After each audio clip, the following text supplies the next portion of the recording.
Susan Parker pulled her arm back and slapped the 11-year-old girl so hard the child's head snapped sideways and her body slammed into a row of metal chairs. The sound cracked through the gate like a whip. Passengers froze. The girl was black. She was wearing a United States Marine Corps honor uniform. She was holding a folded burial flag for her dead brother, and the flight attendant who had just struck her across the face stood over her, pointing at the door and screaming, "Get out of my first-class line!" That little girl did not cry. She reached inside her jacket, pressed a button, and moments later, 9 airports went dark. Before we begin, subscribe to the channel. Follow this story to the very last word, and comment what city you're watching from. I want to see how far this story reaches. Emily Brooks did not cry. That was the first thing everyone at the gate would later remember when they were interviewed. Not the slap, not the sound, not even the shock of watching a grown woman in a navy blue airline uniform strike a child in front of hundreds of witnesses. What they remembered most was that Emily Brooks, standing barely 4 feet 10 in her polished black shoes, did not cry. She touched her cheek. She looked up at the woman who had just hit her. And she said in a voice so calm, it made the hairs on Susan Parker's arms stand up, "You shouldn't have done that." Susan's hand was still tingling. She could feel the eyes of the terminal pressing in on her from every direction. A businessman near the window had dropped his coffee. A grandmother traveling with 2 toddlers had pulled them behind her like a human shield. A retired Army colonel sitting 3 rows back had already taken out his phone and started recording. But Susan Parker was not the kind of woman who backed down. "I told you to move," Susan said, her voice sharp and loud enough to carry. "This line is for first-class passengers. You do not belong here." Emily looked at her boarding pass. She held it up so Susan could see it clearly. "Seat 2A, first class." "I belong here," Emily said quietly. Susan snatched the boarding pass out of the girl's hand and looked at it like it was forged. She turned it over. She held it up to the light. Then she looked back down at Emily, at her uniform, at the medals pinned neatly to her chest, and her lip curled. "Who gave you this?" Susan said. "The United States Marine Corps," Emily answered. Susan let out a laugh that was not a laugh. It was something uglier, something that had been living in her chest for a long time, something built from years of bitterness and unchecked authority and the kind of cruelty that hides behind a customer service smile. "Sweetheart," Susan said, bending down so her face was level with Emily's, "I don't know what little costume party you're coming from, but this is a real airport and real first-class seats are for real passengers. Now step aside before I call security." The terminal was silent. Not quiet, silent. The kind of silence where you can hear the air conditioning humming and the departure board clicking and your own heartbeat thudding behind your ribs. Emily did not step aside. She planted her feet. She squared her shoulders the way her brother had taught her before he deployed, back when he used to kneel on the living room floor and say, "Em, when the world pushes you, you don't lean back. You plant your feet, you stand." Tyler Brooks had been a sergeant. He had saved 3 members of his unit by throwing himself on top of them. He had been awarded the Navy Cross posthumously, and his little sister was supposed to stand in a ceremony hall at the Pentagon and accept that medal from the Secretary of Defense. Emily was not playing dress-up. She was not lost. She was not confused. She was the Gold Star sister of a fallen Marine, traveling under official military escort protocol, wearing a uniform that had been tailored for her at Marine Corps Base Quantico by a master gunnery sergeant who had served with her brother, and she had just been slapped across the face by a flight attendant who could not be bothered to read a boarding pass. "I'm going to ask you one more time," Susan said, straightening up. She put her hands on her hips. Her name tag glinted under the fluorescent lights. "Move." "No." Emily said. The word hung in the air between them, like a grenade with the pin pulled. A man near the back of the line stepped forward. He was tall, broad-shouldered, mid-50s, wearing a worn leather jacket and a faded Army Ranger cap. His name was Jack Thompson, and he had done 3 tours in Iraq.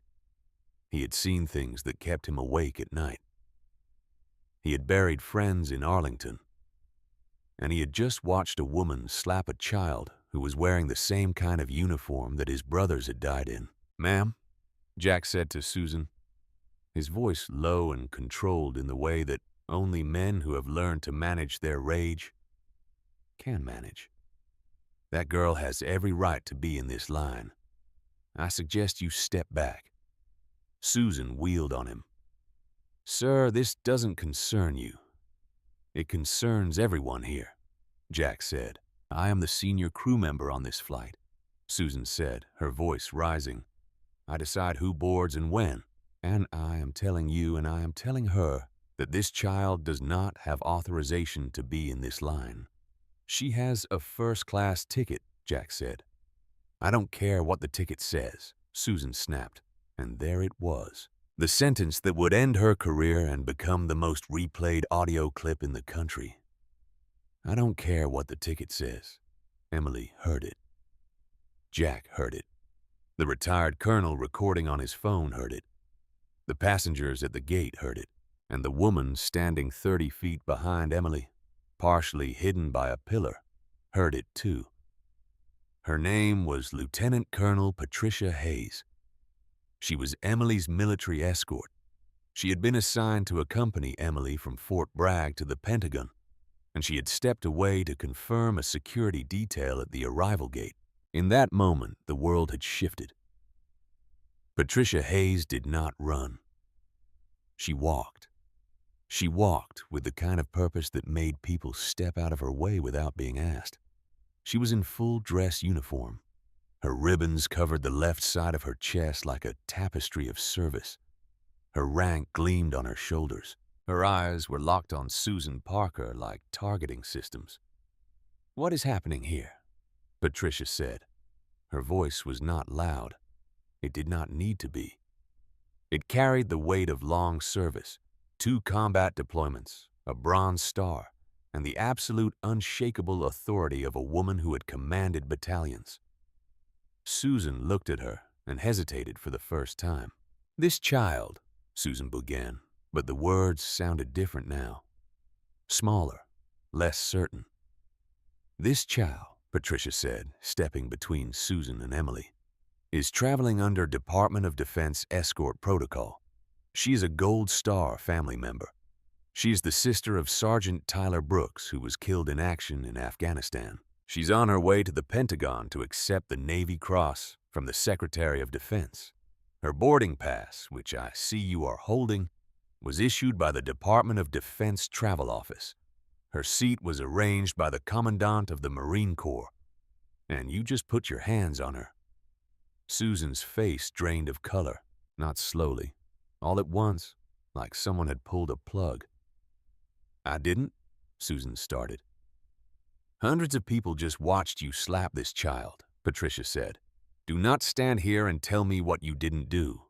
Susan's mouth opened and closed. Her hand, the one that had struck Emily, moved behind her back as if she could hide it. "I want your name," Patricia said. "I want your badge number. I want your supervisor on the phone right away." "You can't," Susan stammered. "You can't just come in here and demand. This is my gate. This is my airline."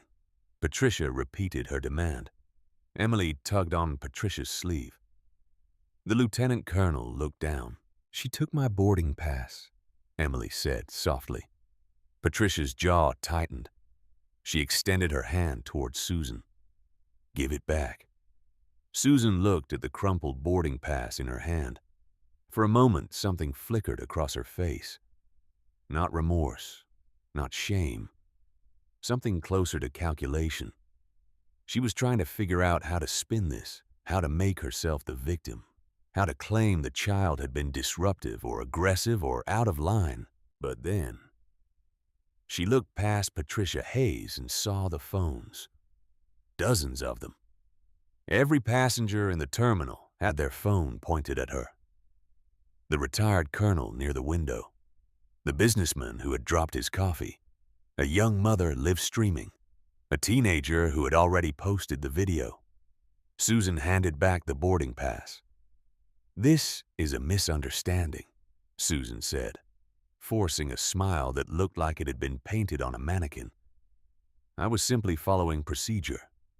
We have protocols for unaccompanied minors, and I was trying to ensure the safety of the child." "The safety of the child," Patricia repeated, and her voice carried a blade wrapped in silk. "You slapped her." "I did not slap her.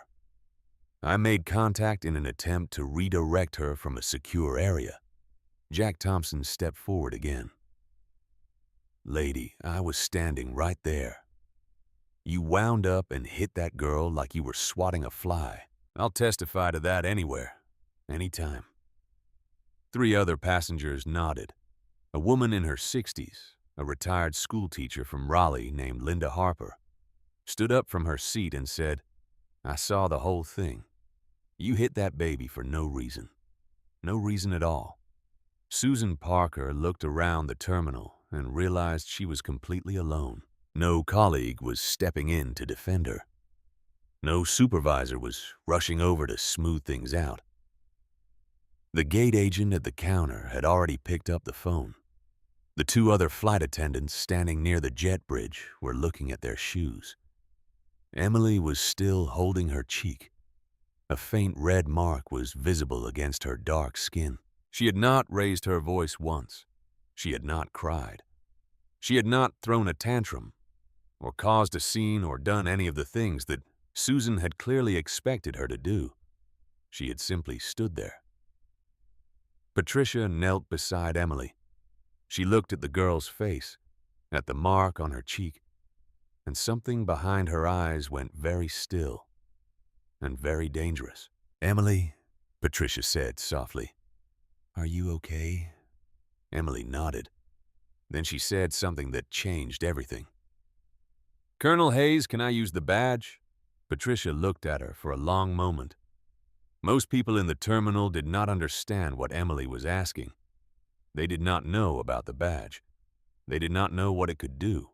They did not know that sewn into the lining of Emily's honor uniform jacket, just behind the 3rd ribbon on her chest, was a small flat transmitter, no bigger than a quarter. The badge was part of something called the Gray Flag Protocol. It had been created after a series of incidents in which Gold Star family members, particularly children, had been harassed, delayed, or mistreated while traveling under military escort orders. The protocol had been quietly authorized by the Secretary of Defense. Only a handful of badges existed. They were given only to the immediate family members of service members who had received the Medal of Honor, the Navy Cross, or the Distinguished Service Cross. Tyler Brooks had received the Navy Cross. Emily Brooks had one of the badges.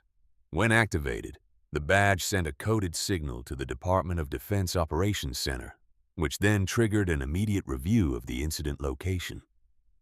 If the Operations Center determined that a Gold Star family member was being threatened or harassed during official travel, it had the authority to invoke emergency aviation security protocols through the FAA and the TSA. In plain language, it could shut airports down. "Emily," Patricia said again, "are you sure?" Emily looked at Susan Parker. She looked at the red mark on her own reflection in the glass partition. She looked at the flag she was carrying, folded in a triangle the way they fold them at military funerals. The flag that had been draped over her brother's casket while she stood in a cemetery and tried to understand why the bravest person she had ever known was never coming home. "She hit me, Colonel Hayes," Emily said. "She hit me, and she called my uniform a costume. Tyler would want me to stand up." Patricia closed her eyes for a second. When she opened them, the decision was made. "Do it," Patricia said. Emily reached inside her jacket. Her small fingers found the badge. She pressed the center of it and held for a few seconds, exactly as she had been shown during the briefing at Quantico. For a moment, nothing happened. The terminal hummed along. The departure board clicked. Someone coughed. And then Susan Parker's radio crackled. The gate agent's phone rang. Then the second gate agent's phone rang. Then every phone at every counter in the concourse began ringing at the same time. And a sound began to rise from the airport like the nervous heartbeat of a giant waking up. Susan frowned and pressed her earpiece. Her expression shifted from confusion to disbelief. "What do you mean, hold all flights?" she said into her radio. "What do you mean, every gate?" At the main security checkpoint, the TSA supervisor received an alert on his screen that he had never seen before. It was a single line of text in red block letters against a black background. "Gray flag protocol activated. Location confirmed. Stand by for DOD directive." He picked up the phone and called the Airport Operations Center. The Operations Center called the FAA Regional Command. The FAA called Washington. Washington called the Secretary of Defense's office. The Secretary of Defense's office called back.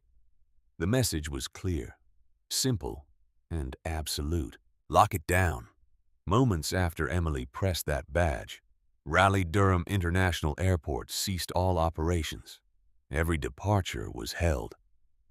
Every arrival was diverted.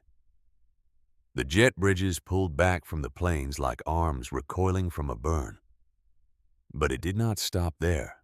Emily's flight had been routed through a hub system connected to 8 other airports. Under gray flag protocol, any airport in the operational chain of the affected travel itinerary was subject to the same security hold. Soon Dulles International shut down. Reagan National followed. Then Hartsfield-Jackson in Atlanta. Then Charlotte Douglas International Airport in North Carolina. Then Raleigh-Durham. Then Norfolk. Then Richmond. Then Andrews Air Force Base, where the Secretary of Defense was waiting. 9 airports, all frozen, all silent, all because an 11-year-old girl pressed a button the size of a quarter. Susan Parker stood at the gate and watched the departure board turn red, line by line, flight by flight, like dominoes falling in slow motion. Delayed, delayed, delayed. Held, held, held. Grounded, grounded, grounded. She turned to Emily, and for the first time, there was something in her eyes that looked like fear. "What did you do?" Susan whispered. Emily looked up at her with those steady, unblinking eyes, the eyes of a girl who had learned what loss meant at an age when most children are worried about homework and birthday parties. "I made a phone call," Emily said. Patricia Hayes stepped forward and put her hand on Emily's shoulder. She looked at Susan Parker the way you look at someone who has just stepped off a cliff and has not realized it yet. "You had the chance to read a boarding pass," Patricia said. "You had the chance to show basic decency to a child. You had the chance to honor a fallen Marine's sister on the most important day of her life. Instead, you chose to humiliate her. You chose to dismiss her, and you chose to put your hands on her." Patricia paused. "Now you're going to find out what it means to touch a hero's family." 2 TSA officers were already walking toward the gate. Behind them, an airport security supervisor was jogging to keep up. Behind him, 3 men in dark suits with earpieces were moving through the crowd with the quiet efficiency of people who do not need to explain who they are. Susan Parker looked at them coming. She looked at the phones still recording. She looked at Emily Brooks, the small, quiet girl in a Marine Honor uniform holding a folded flag against her chest like a shield, and she finally understood what she had done. But by then it was far too late. The entire Eastern Seaboard air corridor was locked. Cable news had already picked up the story. The first headline was already scrolling across a chyron on 3 networks simultaneously. And Emily Brooks, daughter of General Robert Brooks, sister of the late Sergeant Tyler Brooks, United States Marine Corps, stood at the gate with a red mark on her cheek and the quiet certainty of someone who knows exactly who they are and exactly what they are worth. She looked down at the folded flag in her arms. "I'm still coming, Tyler," she whispered. "They can't stop me." The first TSA officer to reach the gate was a man named David Reynolds. He had worked airport security for years, and in all that time he had dealt with drunk passengers, bomb threats, fake IDs, smugglers, and one man who tried to bring a live alligator through the checkpoint in a duffel bag. But he had never received a gray flag alert. He thought it was one of those ghost procedures buried in a manual somewhere that nobody ever actually used. And now his radio was screaming with it. David came around the corner at the gate and took in the scene. A flight attendant standing rigid, face white. A child in a Marine honor uniform holding a folded flag. A lieutenant colonel in full dress standing between them like a wall, and passengers with their phones aimed like weapons. "Who activated gray flag?" David said. Patricia Hayes stepped forward. "I authorized it. Lieutenant Colonel Patricia Hayes, United States Army. This child is traveling under DOD escort protocol. She was physically assaulted by this airline employee." David looked at Susan. He looked at Emily. He saw the mark on the girl's cheek. His jaw tightened. "Ma'am," David said to Susan, "I'm going to need you to step away from the gate and come with me." Susan shook her head. "I'm not going anywhere. This is my gate. I'm the senior crew member. That child was in the wrong line and I was doing my job." "Your job includes hitting children?" David said. "I did not hit her. I redirected her. She was blocking the boarding process and refusing to comply."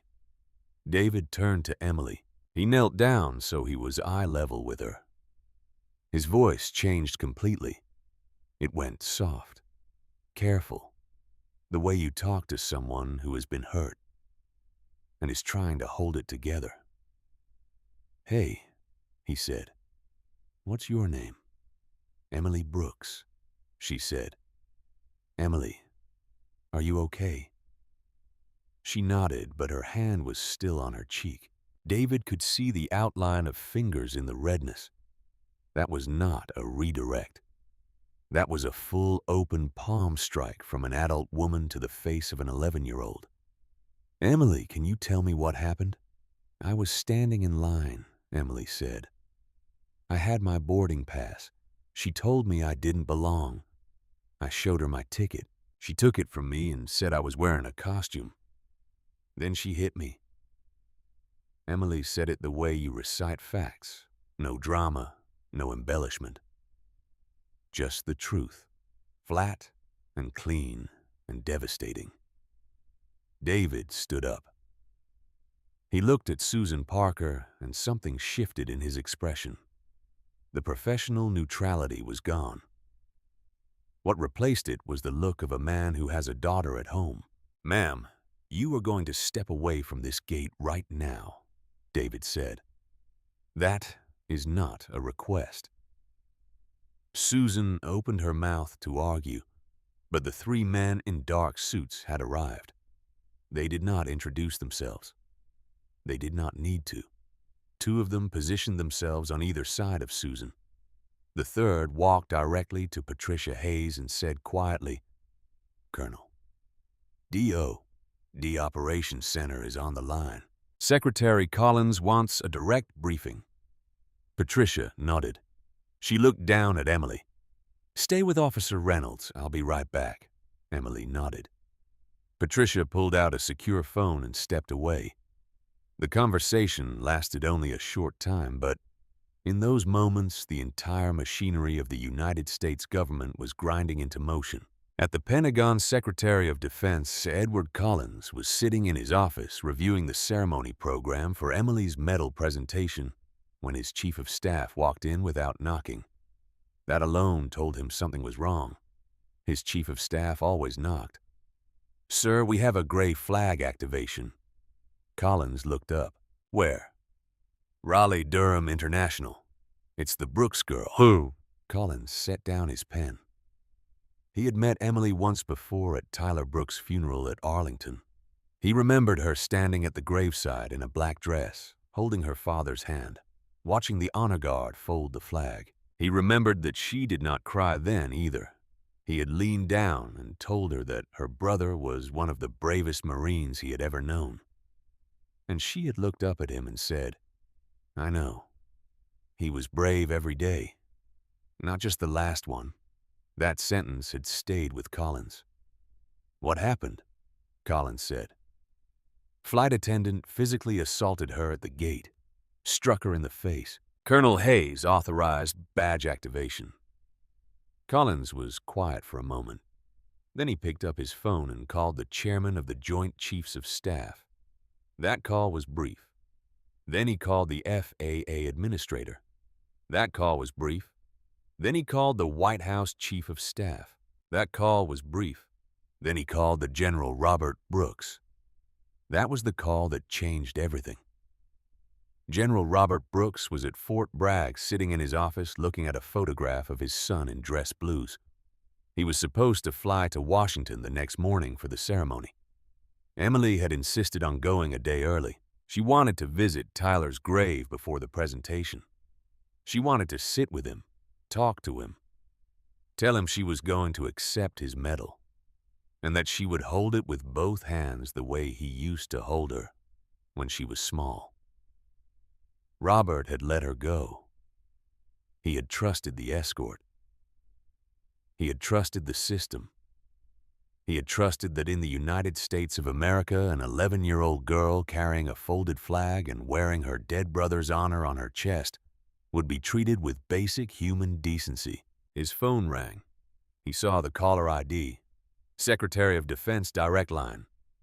"General Brooks," Collins said, "I'm calling to inform you that your daughter activated gray flag at Raleigh-Durham International Airport. A flight attendant physically struck her at the boarding gate. Emily is safe. Colonel Hayes is with her. 9 airports are currently under security hold." Robert Brooks did not speak for a moment. Collins waited. He knew what was happening on the other end of that silence. He knew because he was a father too. "She was hit," Robert said. His voice was flat, controlled. The kind of control that comes right before something breaks. "Yes, sir. Open hand to the face. There are multiple witnesses and video footage." "Who?" It was not a question. It was a demand wrapped in a single syllable. "Flight attendant named Susan Parker, Atlantic National Airlines." "My daughter," Robert said, and his voice cracked on the word daughter in a way that would have shocked anyone who had ever served under him. General Robert Brooks was known as the most composed officer in the United States Army. He had commanded divisions. He had briefed presidents. He had made decisions that affected the lives of tens of thousands of soldiers without flinching. But this was Emily. This was his baby girl. This was all he had left of his family since Tyler died, and his wife Jennifer had retreated into a grief so deep it had become its own country. "My daughter was going to accept her brother's medal," Robert said. "She was wearing Tyler's honors and someone hit her." "Yes, sir." Robert closed his eyes. He pressed his hand flat against the photograph of Tyler on his desk. His son's face smiled up at him from behind the glass. That smile. God, that smile. Tyler had Jennifer's smile. Wide and warm and reckless. And Emily had it too, though she did not use it as much anymore. "I'm coming to Raleigh-Durham International right now," Robert said. "I want that woman held. I want every second of footage preserved. I want the airline CEO on the phone within the hour. And Edward, I want you to understand something. Sir, this does not get buried. This does not get managed. This does not get spun into a customer service apology and a coupon for free miles. My son died for this country. My daughter was on her way to honor that sacrifice, and she was struck by a woman who saw a black child in a military uniform and decided she was out of place. That is what happened, and the whole world is going to know it. Understood, General. Robert hung up. He stood. He put on his jacket. He walked out of his office and told his aide to get the car. His aide, a young captain named Harris who had served under Tyler in Afghanistan, took one look at the general's face and did not ask a single question. Back at the gate, the situation was escalating in ways Susan Parker could not have predicted and could not control. The three men in dark suits had escorted her to a small office behind the ticketing counter. She was not handcuffed. She was not under arrest. But the door was closed and one of the men was standing in front of it. And when she asked if she could call her union representative, he said, "You can make calls when we're finished." "Finished with what?" Susan said. "I haven't done anything wrong." The man looked at her with an expression that could have been carved from stone. "Ma'am, 9 airports are shut down because of what happened at your gate. The Secretary of Defense has been personally briefed. The child you struck is the daughter of a 2-star general and the sister of a Navy Cross recipient who was killed in action. So, when you say you haven't done anything wrong, I want you to think very carefully about whether you'd like to revise that statement." Susan's hands started shaking. Not a little. A lot. The kind of shaking that starts in the fingers and crawls up the arms and settles in the chest like a small earthquake. "I didn't know," she whispered. "Didn't know what?" the man said. "Didn't know she was a general's daughter? Didn't know her brother died in Afghanistan? Or didn't know that you're not supposed to slap children?" Susan did not answer. "Because the first two I understand." The man continued. "You had no way of knowing her family, but the third one, that shouldn't require a briefing. In the terminal, the passengers at the gate were not dispersing. They were gathering. Word had spread through the concourse like a brush fire. People were leaving other gates and walking to the gate to find out what had happened. A crowd filled the area around the gate.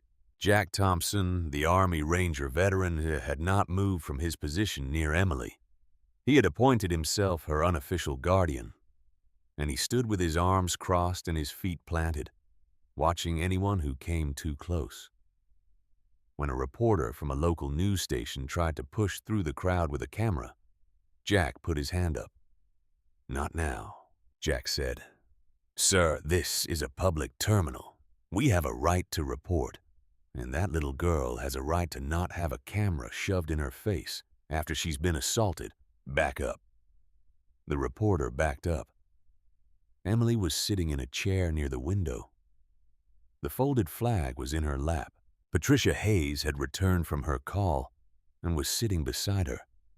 David Reynolds was standing nearby, his radio crackling with a constant stream of updates. "Colonel Hayes?" Emily said quietly. "Yes, Emily. Is my dad coming?" Patricia looked at her. The girl's voice had changed. For the first time since the slap, she did not sound like a soldier. She sounded like a child who wanted her father. "He's on his way, sweetheart," Patricia said. "He'll be here soon."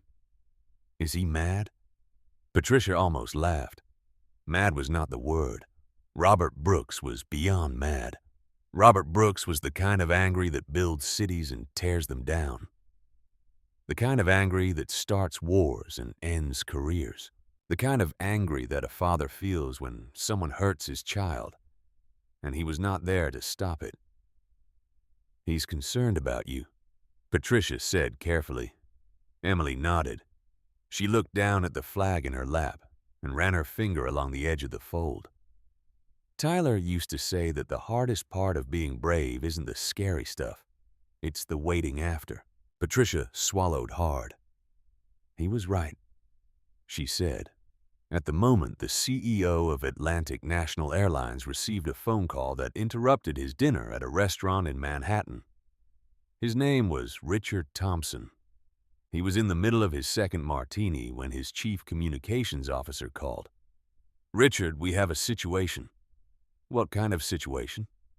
"The kind where the Secretary of Defense is involved and 9 airports are shut down." Richard set down his martini. "Explain." The explanation was brief. When it was over, Richard Thompson was standing in the lobby of the restaurant with his coat half on, shouting into his phone. "How does a flight attendant slap a child? How does that happen? Where was her supervisor? Where was the gate agent? Where was anyone with a functioning brain? Richard, the video is already online. It has views and it's spreading fast." Richard closed his eyes. By morning, it would be everywhere. By tomorrow night, it would be the most watched video in the country. "Get me legal," Richard said.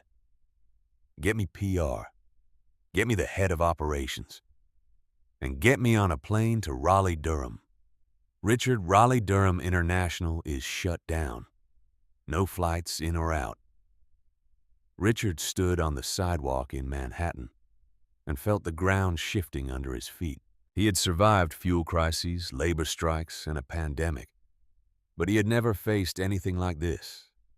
A child in a military uniform, a folded flag, a slap heard around the world, and 9 airports dark.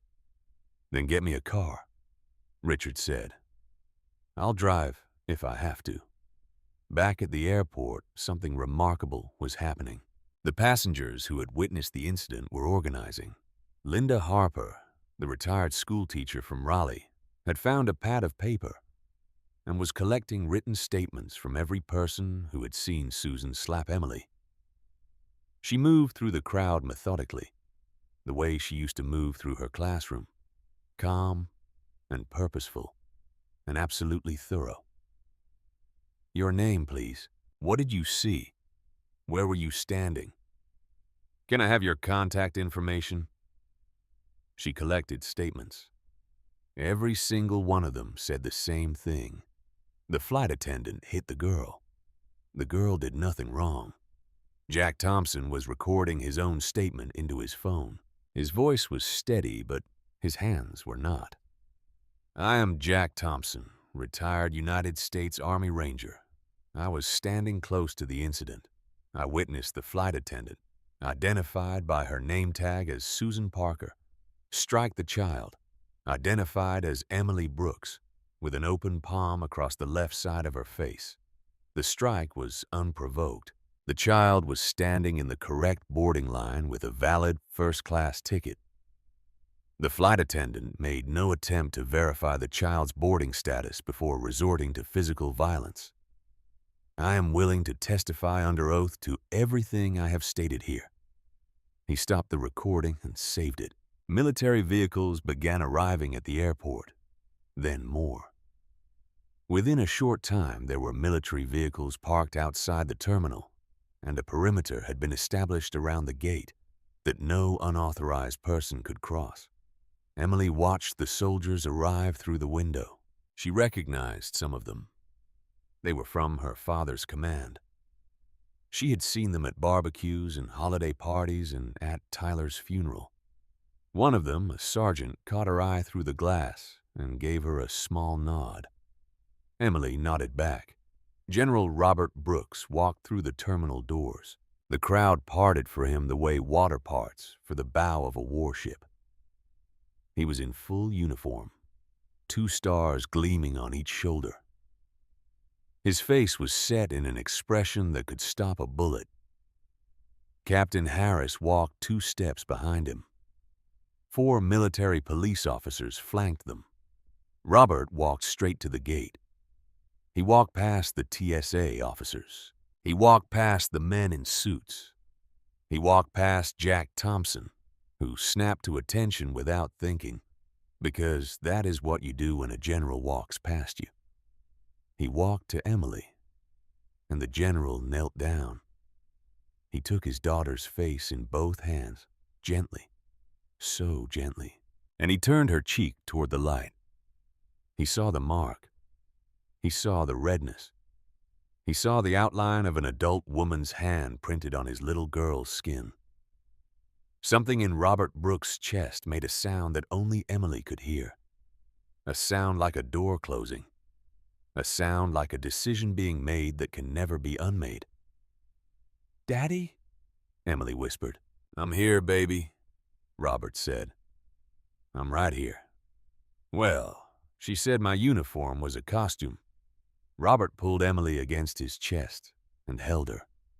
He held her the way you hold something precious that someone tried to break. He held her the way he wished he could have held Tyler one more time. He held her and he closed his eyes, and he let himself be a father before he became a general again. Then he stood. He turned to Patricia Hayes. "Where is she?" "Back office. DOD security is with her." "The footage?" "Multiple angles. It's already been secured and it's already public." "Good," Robert said. And the way he said that single word made everyone within earshot understand that Susan Parker's life, as she had known it, was over. Robert looked at David Reynolds. "Officer, I want this gate sealed. No one in or out without my authorization or Colonel Hayes's." David nodded. He did not question the authority of a two-star general standing in a civilian airport. Some moments transcend jurisdictions. Robert took out his phone. He dialed the number. The call connected instantly. "This is General Robert Brooks," he said. "I want to speak to the president of Atlantic National Airlines. Not his assistant, not his voicemail. Him. He has a few minutes." He hung up. Emily tugged on his sleeve. Robert looked down. "Dad," she said, "I still want to go to Washington. I still want to give Tyler his medal." Robert Brooks, two-star general, commander of thousands, a man who had faced enemy fire without flinching, felt his eyes burn. He blinked. He knelt back down. "You're going to get there, Emily," he said. "I promise you. If I have to carry you to the Pentagon myself, you are going to stand in that ceremony hall, and you are going to accept your brother's medal. Nothing and nobody is going to stop that. Do you hear me?" Emily nodded. "I hear you, Daddy." Robert stood. He straightened his jacket. He turned to face the crowd of passengers and soldiers and security officers and reporters who had gathered at the gate of Raleigh-Durham International Airport. And in a voice that carried across the terminal like a command, he said, "Get me the airline CEO now." Richard Thompson did not make it to the phone in 5 minutes. He made it faster. His hands were still shaking from the car ride, his driver weaving through Manhattan traffic, while Richard sat in the back seat reading the headlines that were already multiplying like a virus across every news platform in the country. By the time he dialed the number his communications officer had given him, the video of Susan Parker slapping Emily Brooks had reached millions of views. The phone rang once. General Robert Brooks answered. "This is Brooks." "General, this is Richard Thompson, CEO of Atlantic National Airlines. I want to begin by expressing my deepest and most sincere apologies for what happened to your daughter. I have been briefed on the situation, and I am personally horrified by the actions of our employee. I want you to know that Atlantic National takes this matter with the utmost seriousness, and that we are prepared to take immediate and comprehensive action to address." "Stop," Robert said. "I'm not interested in your script, Mr. Thompson. I'm not interested in your corporate sympathy, and I'm not interested in whatever your legal team coached you to say. So, let me tell you what's going to happen, and you're going to listen without interrupting." Richard swallowed. He was not a man who was accustomed to being spoken to this way. He ran a company with thousands of employees and billions in revenue. He had negotiated with unions, regulators, foreign governments, and hedge fund managers. But the voice on the other end of this phone was different. This was not a negotiation. This was a father with 2 stars on his shoulders and a wounded child at his side. And Richard Thompson understood in that moment that every word he said next could either save his company or destroy it. "I'm listening, General," Richard said. "First, Susan Parker is terminated. Not suspended, not reassigned, not placed on administrative leave pending investigation. Terminated effective now, before I hang up this phone. General, there are labor agreements and union protocols that require I don't care about your union protocols. Your employee committed assault on a minor on camera in front of witnesses. If you cannot fire a woman who slapped an 11-year-old child in the face, then your airline does not deserve to operate. Make it happen." Richard closed his eyes. His legal counsel, who was listening on speakerphone in another car, was frantically typing a message. Richard ignored the message. "She's terminated," Richard said. "I'll have the paperwork processed." "Good. Second, I want a formal written apology from Atlantic National Airlines signed by you personally, delivered to my daughter. Not a press release, not a statement to the media, a personal letter to Emily Brooks acknowledging what was done to her, taking full responsibility, and explaining what your airline is going to do to make sure this never happens to another child." "You'll have it," Richard said. Third, the 9 airports that are currently shut down will remain shut down until the Department of Defense is satisfied that the situation is fully secured and that my daughter can complete her travel safely. You and your airline will bear the full financial cost of every delay, every stranded passenger, every diverted flight, and every operational disruption caused by your employees' actions. If a single passenger misses a connection, a meeting, a funeral, a wedding, or a doctor's appointment because of what happened at the gate, Atlantic National will compensate them fully without argument." Richard's stomach dropped. He did the math in his head. 9 airports, thousands of passengers, hundreds of flights, hotels, meals, rebookings, compensation claims. The number was tens of millions, possibly more.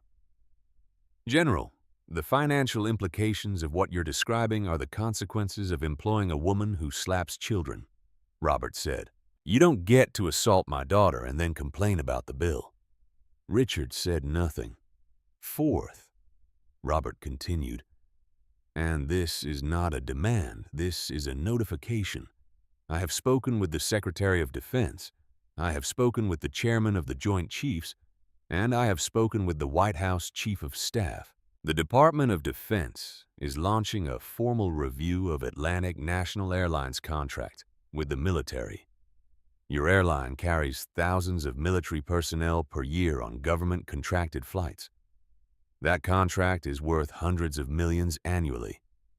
As of this moment, that contract is under review, and I will personally recommend its suspension until Atlantic National demonstrates, not promises, demonstrates that it has implemented systemic changes to ensure the safety and dignity of every service member and every military family member who boards one of your aircraft." Richard Thompson sat in the back of his car on a Manhattan street and felt hundreds of millions begin to slip through his fingers like water. "General Brooks," Richard said, and his voice had changed. The corporate polish was gone. The rehearsed sympathy was gone. What was left was a man who was beginning to understand the magnitude of what had happened and the depth of what he stood to lose. "I hear you, every word. I will personally see to it that every one of your conditions is met. I am getting in a car right now to drive to Raleigh-Durham. I want to look your daughter in the eye and apologize to her in person." "You can try," Robert said. "Whether Emily wants to see you is her decision, not mine, not yours." understood. "Mr. Thompson, one more thing." "Yes, General?" "I buried my son. I stood at Arlington National Cemetery and watched them put my boy in the ground. He was 23 years old. He saved 3 Marines by giving his own life. My daughter has spent the last months trying to understand why her brother is not coming home. Today, she put on a uniform to honor him, and your employee treated her like she was trash. So, when you drive down here and walk into this airport and look at my little girl, you remember that. You remember who she lost and what she was doing when your flight attendant decided to put hands on her." The line went dead. Richard Thompson sat in the car and stared at his phone. His communications officer said something. His legal counsel said something. His driver asked where they were going. Richard did not hear any of them. He was thinking about his own son, safe at a boarding school in Connecticut, complaining about cafeteria food and chemistry exams. He was thinking about what it would feel like to bury that boy, to fold a flag over that boy's casket, to watch an 11-year-old girl try to carry that weight. "Drive," Richard said. "Raleigh, Durham, as fast as you legally can." At the airport, the story had jumped from social media to cable news. Every major network had interrupted regular programming. The chyron on CNN read, "Gold Star child assaulted at airport. 9 airports shut down." Fox News led with, "Military family targeted by airline employee." MSNBC ran the headline, "11-year-old girl activates classified military protocol after being slapped by flight attendant." The video was everywhere. Every angle, every second, every frame dissected and replayed and slowed down and zoomed in. And then someone found the photograph. It was a photo from Tyler Brooks' deployment. Tyler in full combat gear, kneeling in the sand, holding a handmade sign that read, "Happy birthday, Em. I'll be home soon. Love, your big brother." The photo had been posted on a military family support page. Someone had found it, screenshot it, and placed it side by side with a still from the video of Susan slapping Emily. 2 images, one of a Marine promising his little sister he would come home. One of his little sister being struck in the face while wearing his honors. The internet broke. The hashtag Justice for Emily was trending #1 in the United States. It was trending in countries around the world. It was the most used hashtag on every major social media platform on Earth. At the airport, Emily did not know any of this. She was sitting with her father. Robert had pulled a chair next to hers, and they were sitting side by side. The folded flag across Emily's lap. She had leaned her head against his arm. His hand was on her shoulder. They had not spoken in several minutes, and the silence between them was the kind of silence that only exists between people who have grieved the same loss. "Dad," Emily said. "Yeah, baby. Do you think Tyler is watching?" Robert looked at the ceiling. He pressed his lips together. He breathed. "I think Tyler is always watching," he said. "I think he was watching when you stood your ground at that gate. I think he was watching when you refused to cry. And I think he's proud of you, Emily. I know he's proud." Emily was quiet for a moment. Then she said, "She looked at me like I was nothing, like I didn't matter, like the uniform didn't matter." "I know, but it does matter. Tyler gave everything for that uniform. He died for it." "He did. So why did she look at me like that?" Robert Brooks, a man who had answers for everything, who briefed senators and presidents and 4-star generals, who made decisions that shaped global strategy, did not have an answer for his 11-year-old daughter's question. He wanted to explain it to her. He wanted to give her something clean and logical and solvable. But the truth was messier than any briefing he had ever delivered. "Some people," Robert said slowly, "see what they want to see. They look at you, and they don't see a gold star sister. They don't see a Marine's family. They see a young black girl in an outfit they don't understand, and they decide you don't belong. That's not about you, Emily. That's about something broken inside them. It felt like it was about me, Emily said quietly. I know it did, baby. I know. Linda Harper, the retired school teacher, approached them carefully. She had her stack of witness statements in her hand. She stopped a respectful distance away and waited until Robert looked up. General Brooks, Linda said. My name is Linda Harper. I'm a retired teacher from Raleigh. I was at the gate when it happened. I saw everything. She held up the papers. I've collected written statements from witnesses. Every single one confirms what happened. I wanted to make sure you and Emily had these. Robert took the papers. He looked through them. Page after page of handwritten accounts, all saying the same thing. The flight attendant struck the child. The child did nothing wrong. Thank you, Mrs. Harper, Robert said. Linda looked at Emily. Her eyes were wet. Sweetheart, I taught third grade for years. I've seen a lot of brave children, but I have never seen anything like what you did today. You stood there and you didn't flinch. Your brother would be so proud. Emily's lip trembled just barely, just for a second. Then she pressed it firm again. Thank you, ma'am, Emily said. Linda nodded, turned, and walked back to the crowd. She pulled a tissue from her purse and pressed it to her eyes and did not care who saw. The Department of Defense Operations Center issued a conditional clearance for some of the airports to resume limited operations. Raleigh-Durham International, Dulles, Reagan National, and Andrews remained locked.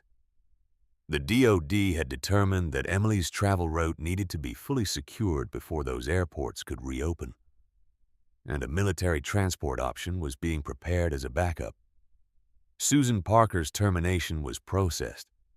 Richard Thompson had called his head of human resources and authorized the termination personally, overriding the union clause that required a review period. The union would fight it. Robert knew that. He did not care. By the time the union filed its grievance, the court of public opinion would have already rendered its verdict, and no labor arbitrator in America was going to reinstate a woman who had slapped a gold star child on camera. Susan was still in the back office when they told her. The DoD security agent opened the door, and the airline's regional operations manager walked in. His name was Steve Mitchell. He had worked for Atlantic National for years, and his hands were shaking. Susan, Steve said, I've been instructed to inform you that your employment with Atlantic National Airlines has been terminated effective immediately. Susan stared at him. You can't do that. It's done, Susan. I have years with this airline. I have a union contract. I have rights. You can't fire me because some kid caused a scene at my gate. You hit a child, Susan. I did not hit her. I made contact while redirecting a disruptive passenger. There's video, Susan, from different angles. You pulled back your arm and slapped an 11-year-old girl across the face. Her cheek is bruised. She's a Gold Star family member. Her father is a general. The Secretary of Defense is personally involved. 9 airports are shut down. The video has been viewed millions of times. Susan's face went through something. It was not collapse. It was rearrangement. Like the features of her face were trying to find a new configuration that could handle what was happening. This isn't fair, Susan whispered. Steve Mitchell looked at her for a long moment. He thought about his own kids at home. He thought about the girl at the gate with the flag in her lap and the handprint on her cheek. He thought about all the times he had looked the other way when Susan was rude to a passenger, dismissive to a colleague, cruel to someone she considered beneath her. No, Susan, Steve said. What you did to that little girl wasn't fair. This is just the consequence. He handed her a manila envelope containing her termination papers, her final paycheck information, and a notice that she was required to surrender her airline credentials and vacate the premises immediately. "I want to talk to Richard," she said. "Mr. Thompson authorized your termination personally. He's not available." "I want a lawyer." "That's your right, but right now you need to leave this airport." Susan Parker stood up. Her legs were unsteady. She looked at the two security officers in the doorway. She looked at Steve Mitchell, a man she had worked alongside for years, and she searched his face for some trace of sympathy, some crack she could wedge herself into. There was nothing. "Years," Susan said again, as if repeating the number could change what was happening. "And you ended them in seconds," Steve said. They escorted Susan through a service corridor to avoid the terminal crowd, but someone had tipped off the media. When Susan emerged from the side exit, there were cameras and reporters waiting. The flashes hit her like gunfire. The questions came from every direction. "Miss Parker, why did you strike the child?" "Miss Parker, did you know she was a Gold Star family member?" "Miss Parker, do you have a statement?" "Susan, was this racially motivated?" Susan put her hand up to shield her face. The same hand. The hand that had slapped Emily Brooks. The cameras captured that too. Every outlet would later note the detail. The hand she used to cover her face was the hand she had used to hit a child. She got into a car, the door closed, the car pulled away, and Susan Parker disappeared from Raleigh-Durham International Airport. But she would never disappear from what she had done. Jack Thompson walked up to General Robert Brooks. He stood at attention and said, "Sir, Sergeant First Class Jack Thompson, retired Ranger Regiment. I witnessed the assault on your daughter. I have a recorded statement, and I am prepared to provide testimony in any legal proceeding." Robert looked at him. He saw the Ranger cap. He saw the posture. He saw the eyes of a man who had been in combat and who recognized the face of someone who was still fighting. "At ease, Sergeant," Robert said, "and thank you." Jack relaxed slightly. He looked at Emily. "Your daughter is the toughest soldier I've ever seen at the gate, sir." "And I've seen a few." Emily looked up. "I'm not a soldier. I'm a sister." Jack Thompson's chin quivered. He pressed his fist to his mouth, nodded, and walked away before anyone could see the tears that were rolling down his weathered face. The Pentagon released a statement. Secretary of Defense Edward Collins confirmed that a gray flag protocol had been activated in response to the assault of a Gold Star family member during official military travel. The statement confirmed that the family member was a minor child.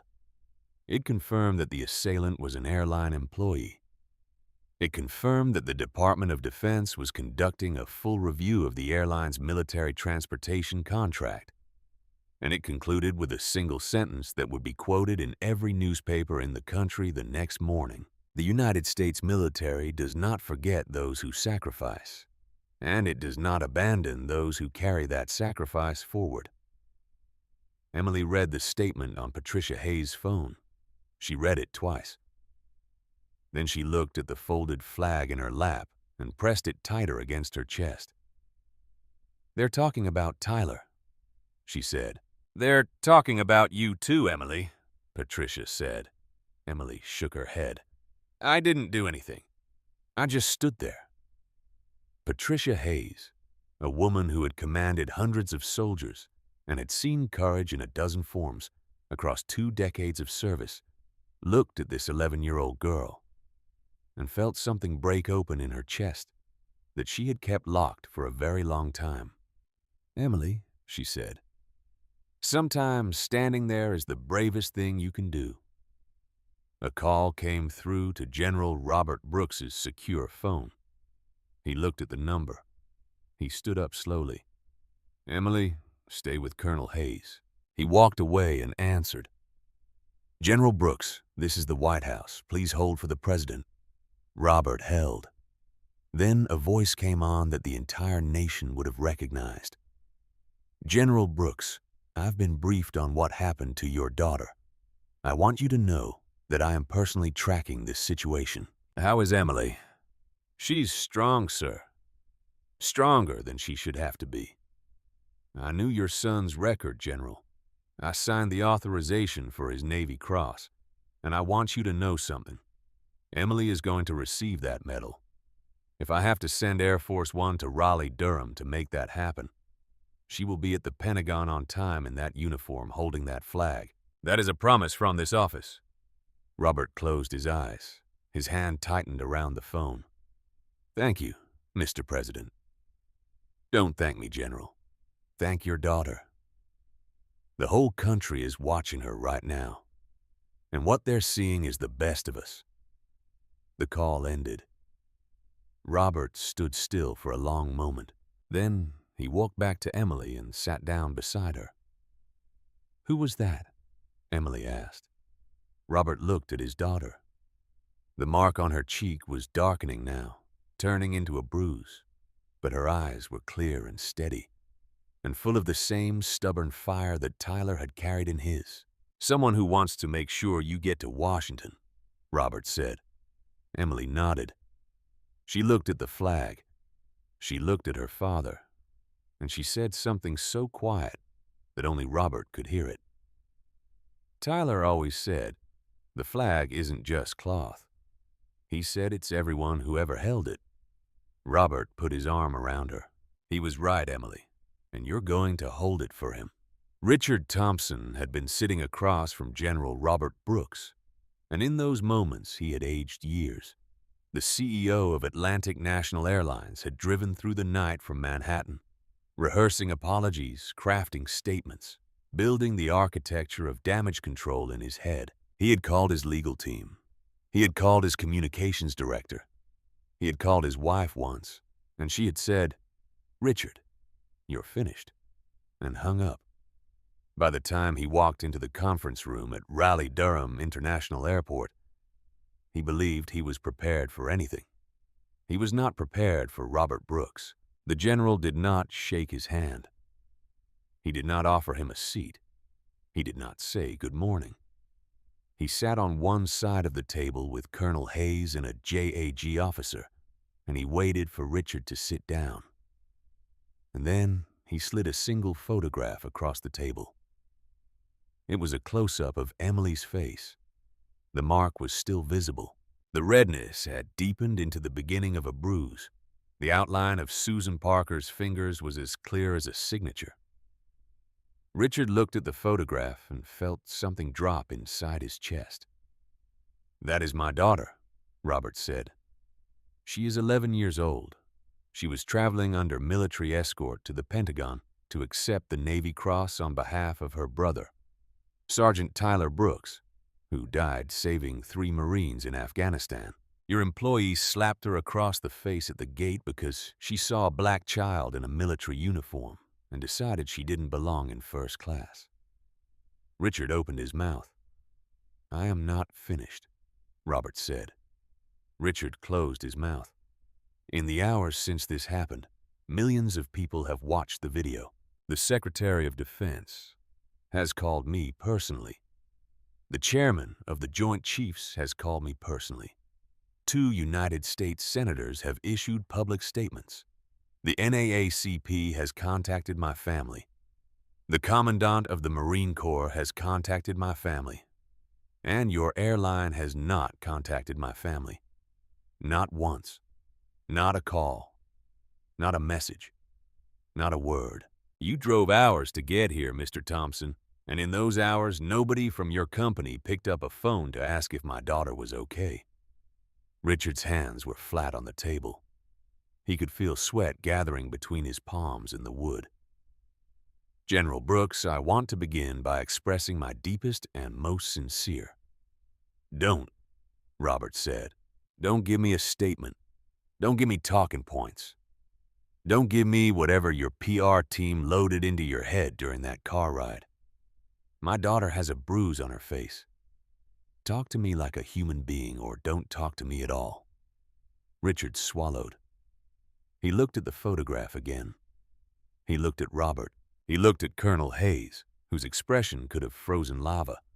He looked at the JAG officer, who had a legal pad in front of her and a pen that had not stopped moving. "I don't know how this happened," Richard said quietly. "I have been in this industry for years. I have never in my entire career seen anything like this. What Susan Parker did is indefensible. There is no policy, no procedure, no regulation that justifies what she did. I'm not going to pretend otherwise." "What are you going to do about it?" Robert said. "She's been terminated, effective immediately. As of this morning, Susan Parker is no longer employed by Atlantic National Airlines." "That's a start," Robert said. "That is not enough." Richard nodded. He had expected this. "What do you want, General?" Robert leaned forward. "I want to know how a woman with a history of passenger complaints spanning years was still working your gates.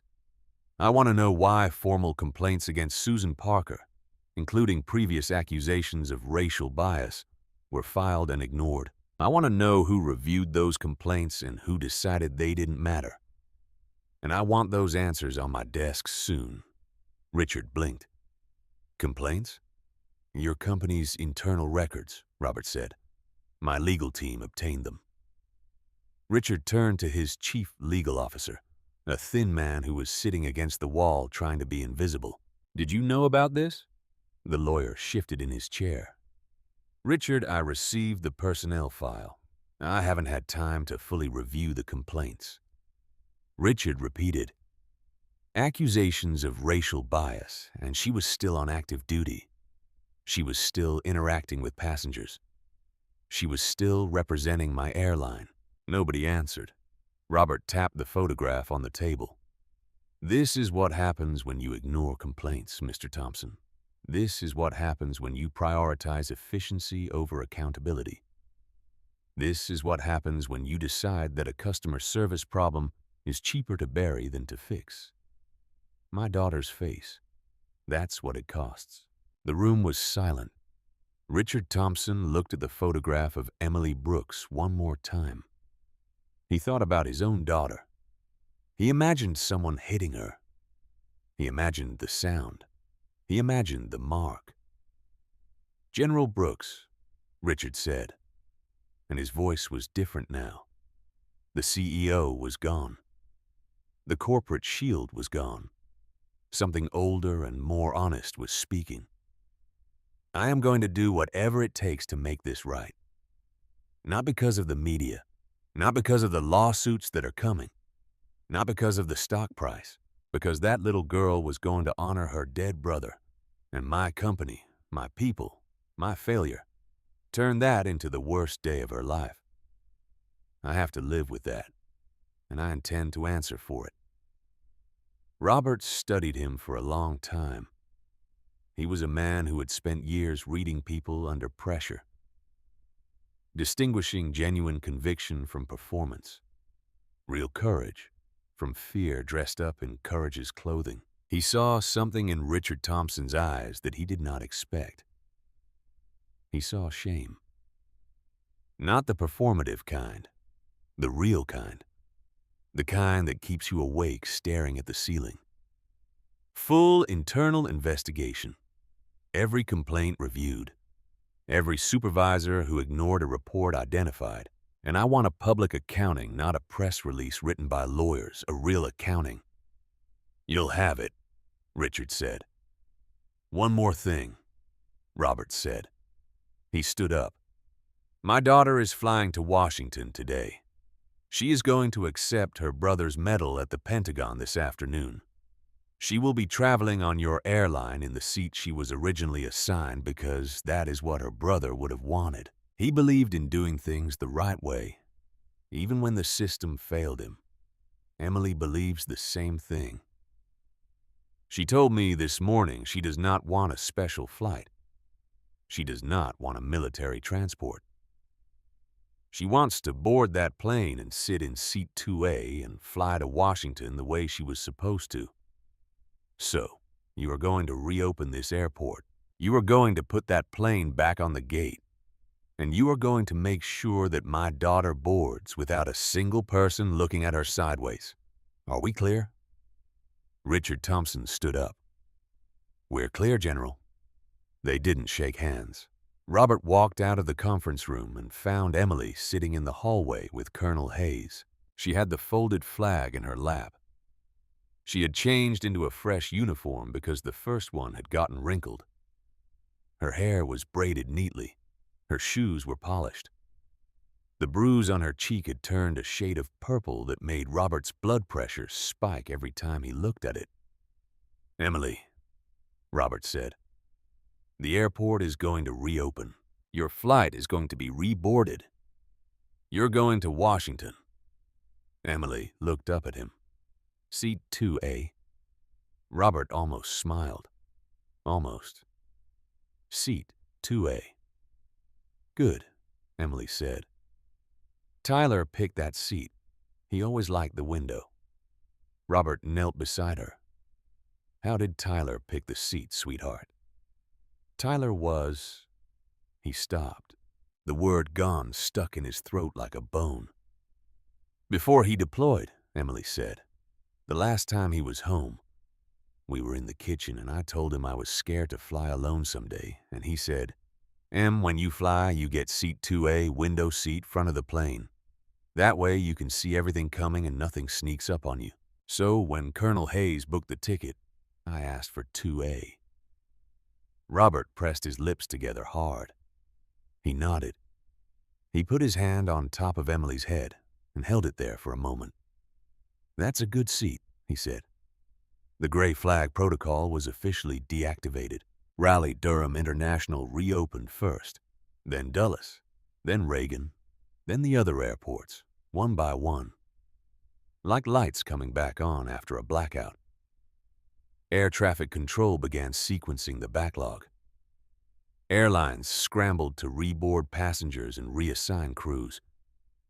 The chaos would take the rest of the day to unsnarl. But the gate had priority. The boarding process for the flight to Washington, D.C. resumed. A new crew had been assigned. The original crew, minus Susan Parker, had requested reassignment because none of them wanted to work a flight that would be watched by the entire country. The new lead flight attendant was a woman named Patricia Owens, a veteran who had been pulled from another flight and had volunteered the moment she heard what happened. Patricia was waiting at the gate when Emily walked up. "You must be Emily," Patricia said. "Yes, ma'am." Patricia knelt down. She was a grandmother. She had silver hair and kind eyes, and the sort of face that makes you trust someone before they say a word. "Emily, my name is Patricia. I'm going to be taking care of you on this flight, and I want you to know something. I served in the Navy before I became a flight attendant. I was a petty officer, and when I heard what happened to you, I called my supervisor and I said, 'Put me on that flight or I'm retiring today.'" Emily looked at her. "You were in the Navy?" "I was, and I know what that flag means, and I know what that uniform means, and I know exactly where you're going today and why. So, here's what's going to happen. You're going to walk down that jet bridge with your head high. You're going to sit in seat 2A, and when we land in Washington, I'm going to personally make sure you get to where you need to be. Is that a deal?" Emily nodded. Something shifted in her face.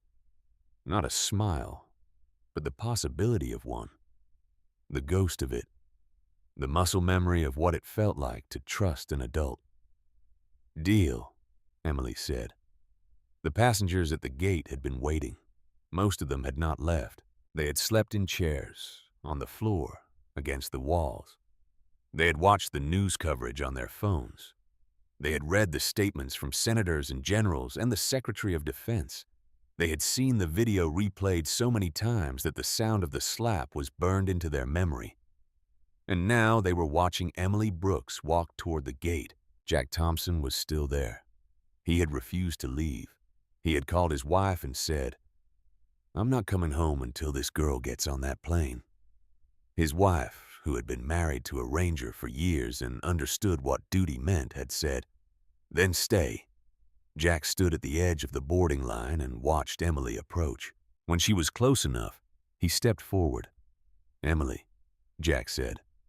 She looked up at him. "Mr. Thompson, I want you to have something." He reached into his jacket and pulled out a coin. It was a challenge coin, Army Ranger Regiment, worn smooth from years of handling. "I carried this through deployments. It kept me safe. I want you to carry it today." Emily took the coin. She turned it over in her small hands. She looked up at Jack, and for the first time since the slap, her eyes were wet. "Thank you," she whispered. Jack nodded. He snapped to attention. He raised his hand in a crisp, sharp salute, and he held it. Emily stared at him. She did not know what to do. She was not military. She was a child. Patricia Hayes leaned down.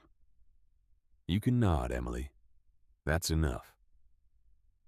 Emily nodded at Jack Thompson. He dropped his salute and stepped back into the crowd. And then something happened that nobody planned and nobody expected. Linda Harper, the retired schoolteacher who had collected witness statements, stood up from her chair and started clapping. One person, slow, steady claps. Then the businessman who had dropped his coffee joined her. Then the young mother who had been live streaming.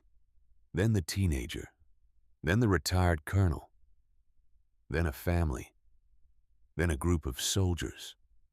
Then everyone. Every single person at the gate, and then every person in the concourse who could see what was happening began to applaud. The sound swelled through the terminal like a wave. It rolled down the corridors and echoed off the glass and filled the space the way only the sound of hundreds of people can when they are all feeling the same thing at the same time. Emily walked through that sound toward the jet bridge. She walked with the flag against her chest and Jack Thompson's coin in her pocket and the bruise on her face that the whole world had seen. She walked the way Tyler had taught her. Feet planted, shoulders square, eyes forward. Patricia Owens was waiting at the aircraft door. She stepped aside and gestured Emily through. "Welcome aboard, sweetheart. Seat 2A, window seat." Emily walked down the aisle. Every passenger on that plane turned to look at her.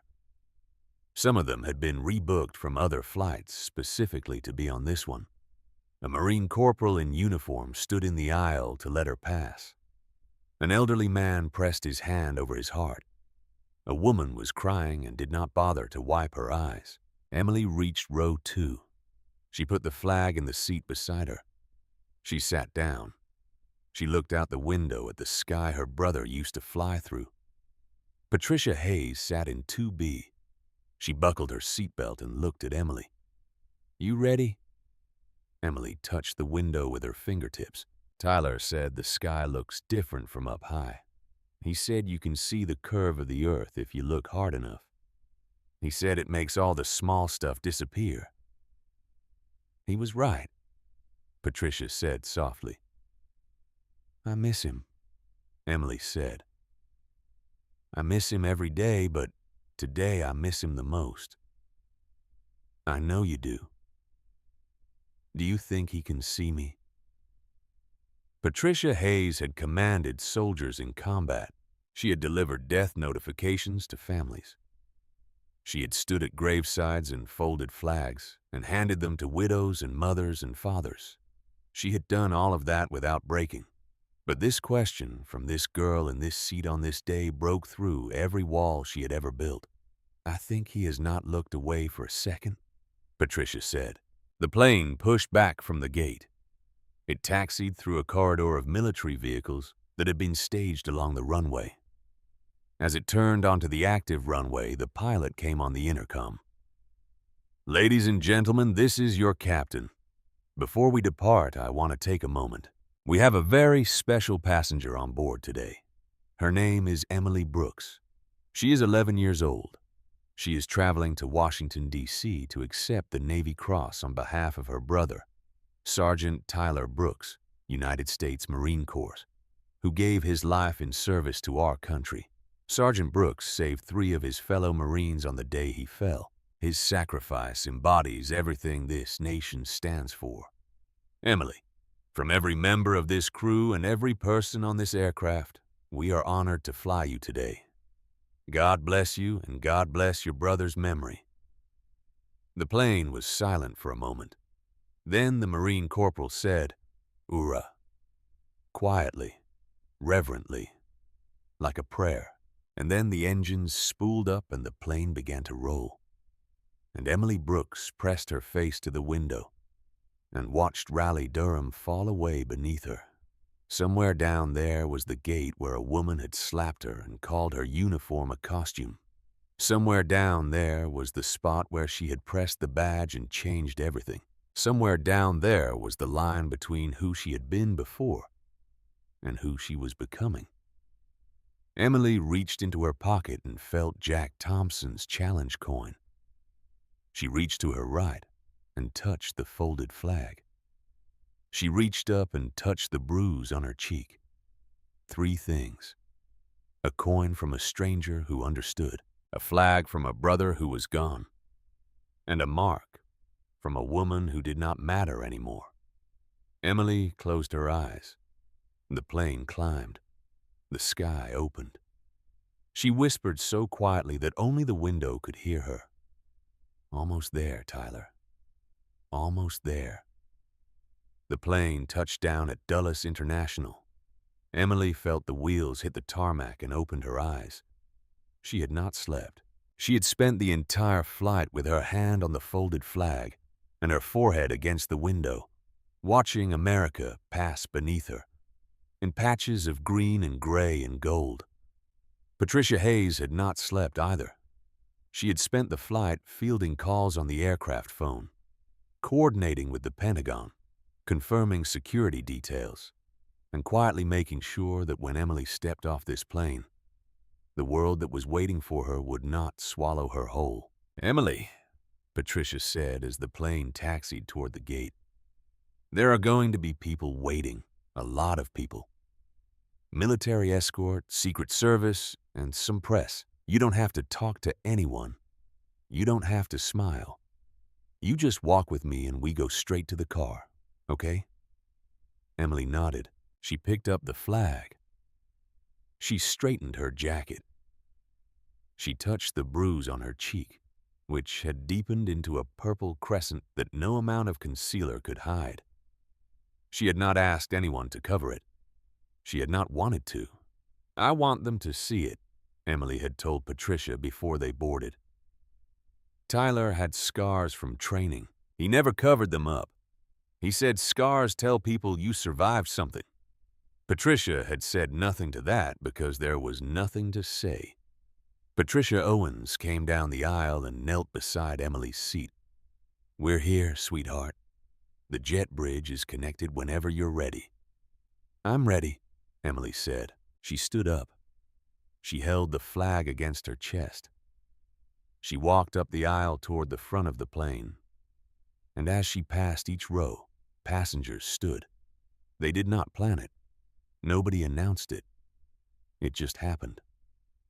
Row by row, seat by seat, like a wave rising in reverse, the Marine Corporal stood first, then the elderly man, then the crying woman. By the time Emily reached the front of the aircraft, every single person on that plane was on their feet. Emily stopped at the door. She looked back at them. All those faces. All those strangers who had waited, who had rebooked and rerouted and refused to leave, who had chosen to be on this particular flight because they wanted to be part of something that mattered. "Thank you," Emily said. Her voice was small, but it carried. Patricia Owens put her hand over her mouth. The Marine Corporal nodded once, sharp and final.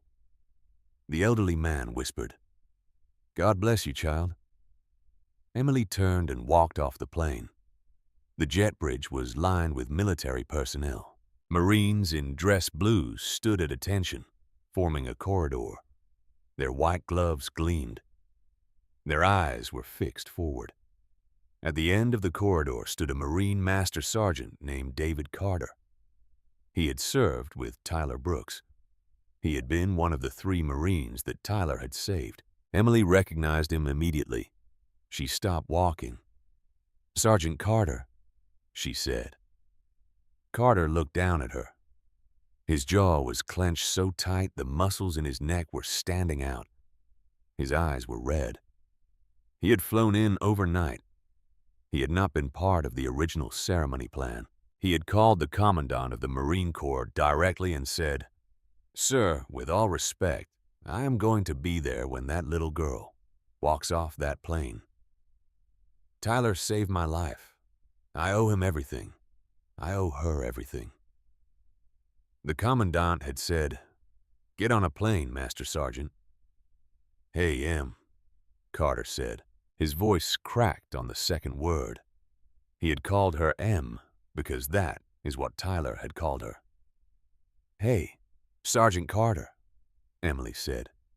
Carter knelt down. He was a big man, built like a linebacker, and he knelt in front of this little girl, and his shoulders started to shake. "I'm sorry," he said. "I'm sorry I couldn't bring him home." Emily looked at him. She reached out and put her small hand on his shoulder. "He did bring you home. That's what he wanted. He told me before he left. He said, 'Em, my job is to bring my guys home.' And he did." Carter made a sound that was not quite a word. He pressed his fist against his mouth. He nodded. He stood up and straightened his uniform and stepped aside. Emily walked through the honor corridor and into the terminal. Robert Brooks was waiting. He had flown in on a military transport.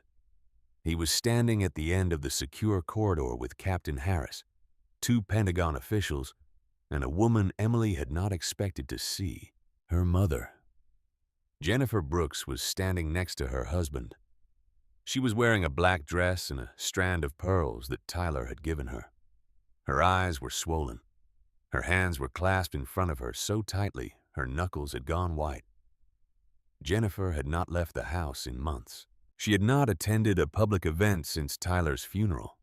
She had retreated into a grief that had walls so high even Robert could not climb them most days. She had told Robert she could not go to the ceremony. She had said she was not strong enough. She had said seeing Tyler's name on that medal would break whatever was left of her. But then she had seen the video. Unable to sleep, Jennifer Brooks had picked up her phone and watched a stranger slap her daughter across the face. She had watched it once. She had watched it again. She had watched Emily not cry. She had watched Emily stand her ground. She had watched her 11-year-old girl show more courage than she had shown in months. And she had gotten out of bed. She had gotten dressed. She had walked into the kitchen where Robert was on the phone with the Secretary of Defense, and she had said, "I'm going to Washington." Robert had looked at her like he was seeing a ghost come back to life. "I'm going," Jennifer said again. "Our daughter needs me. I've been hiding long enough." Now Jennifer was standing in Dulles International Airport, and Emily was walking toward her. And when Emily saw her mother, the wall broke. "Mama," Emily said. Her voice was the voice of an 11-year-old girl who had been holding everything together for so long that the sight of her mother's face unraveled it all. "I'm here, baby," Jennifer said. Emily ran. She ran the last feet between them and threw herself into her mother's arms, and the flag pressed between them. And Emily Brooks, who had not cried when she was slapped, who had not cried when the airport shut down, who had not cried through hours of chaos and pressure and cameras and strangers, buried her face in her mother's neck and sobbed. Jennifer held her. She held her the way only a mother holds a child. With every cell, with every breath, with that fierce and terrifying love that would burn cities to the ground and rebuild them by morning. "I'm sorry," Jennifer whispered into Emily's hair. "I'm sorry I wasn't there. I'm sorry I've been so far away. I'm so sorry, Emily." "I was brave, Mama," Emily said through her tears. "I was brave like Tyler." Jennifer pulled back and looked at her daughter's face. She saw the bruise. She traced it with her fingertip, barely touching, the way you touch a wound you wish you could take into your own body. "You were braver," Jennifer said. "You are the bravest person I know." Robert stood behind them and watched his wife and daughter hold each other. And he felt something he had not felt since Tyler died. He felt hope. Not the big, dramatic kind, the small kind. The kind that grows in cracks. The motorcade departed Dulles for the Pentagon. 3 black SUVs, 2 military escort vehicles, and a police motorcycle detail.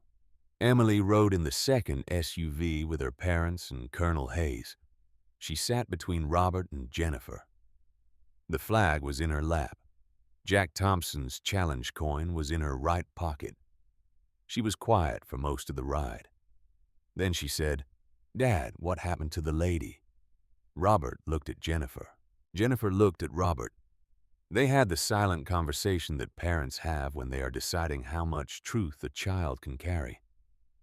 "She lost her job," Robert said. "She's going to face charges for what she did to you." "Is she going to jail?" "That's for the courts to decide, sweetheart." Emily was quiet for a moment. "I don't want her to go to jail." Robert frowned. "Emily, I don't. I want her to understand what she did. That's different. Jail does not make people understand." Tyler said that. He said the enemy is not always evil. Sometimes the enemy is just someone who forgot how to see others. Something moved in his chest. He heard his son's voice in his daughter's words, and it was like hearing music from a room he thought was empty. "When did Tyler say that?" Robert asked. "The night before he left. We were sitting on the porch. I asked him if he was going to hurt bad people. He said most of the people over there are not bad. He said they are scared. He said scared people do terrible things. And he said the bravest thing you can do is not become terrible back." Jennifer reached over and took Emily's hand. She squeezed it. She did not let go. The motorcade arrived at the Pentagon. Security waved them through checkpoints. The vehicles stopped at a private entrance. A military aide opened the door and Emily stepped out into the cool air. Inside, the ceremony hall had been prepared. Seats, full military honors. The Secretary of Defense, the Commandant of the Marine Corps, the Chairman of the Joint Chiefs, members of Congress, and the families of the 3 Marines Tyler had saved all waiting. But before Emily entered the hall, a man in a dark suit approached Colonel Hayes and spoke quietly. Hayes listened, nodded, and turned to Emily. "Emily, there's been a change in the program." "What kind of change?" "The President is here." Emily blinked. "The President of the United States?"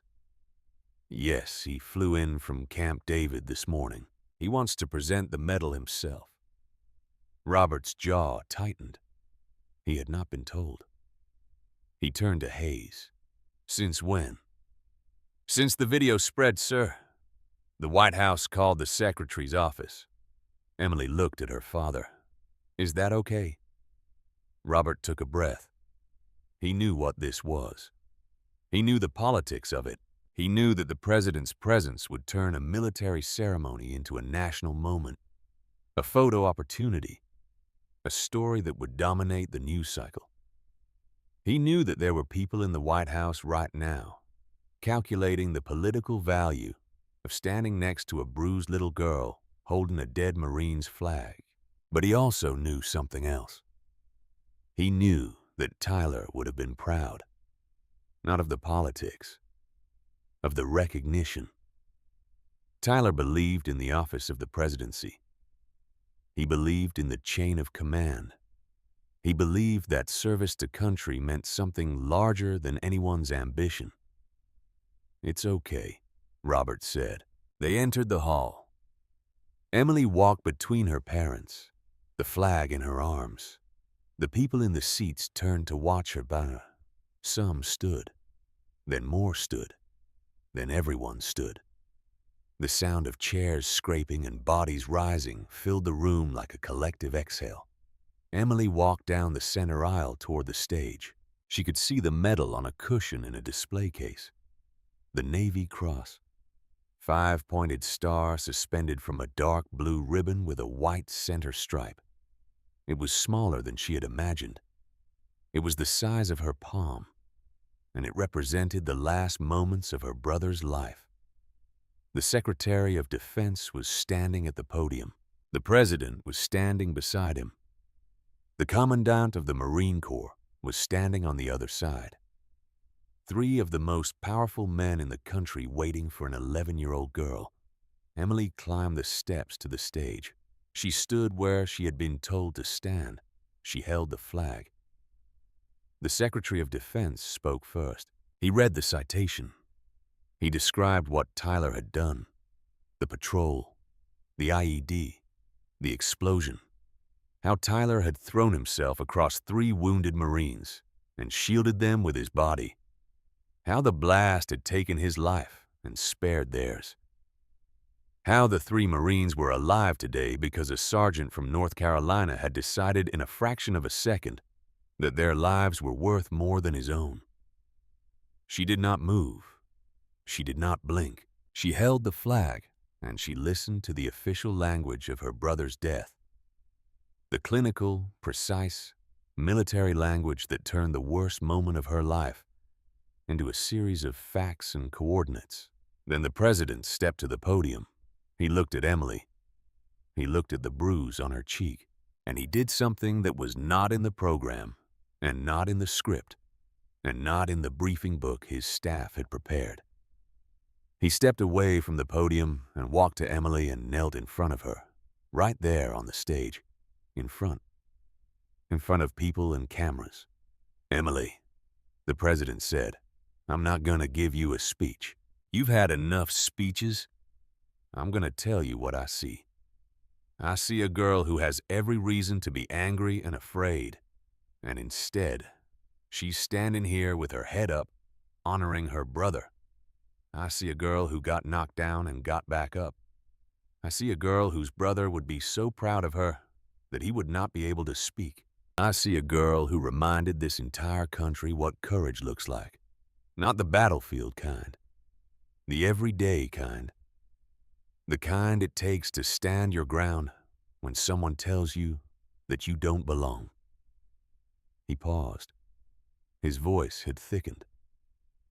"Your brother saved 3 lives. You saved something else. You saved us from looking away. You made us look. You made us pay attention. And because of you, things are going to change. I promise you that." The President stood. He picked up the Navy Cross from its case. He held it for a moment, feeling its weight. Then, he placed it in Emily's hands. Emily looked down at the medal. She ran her thumb across the star. She thought about Tyler. She thought about the porch and the guitar, and the way he used to pick her up and swing her around the living room until they were both dizzy. She thought about his smile. She thought about the last time she saw him, standing at the front door in his uniform, kneeling down to her level and saying, "Em, I'll be back, I promise." He did not come back. But this came back. This star. This medal. This weight in her hands that was supposed to represent everything he was. Emily stepped to the microphone. Nobody had told her to. Nobody had planned for it. The Secretary of Defense glanced at Robert, who nodded once. "My brother Tyler was," Emily said. Her voice was thin but steady, and the microphone carried it to every corner of the hall. He liked peanut butter sandwiches with no crust. He could play songs on the guitar.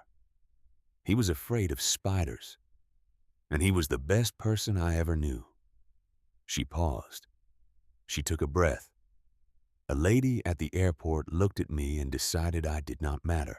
She saw my skin and my age, and she decided I was nothing. She hit me.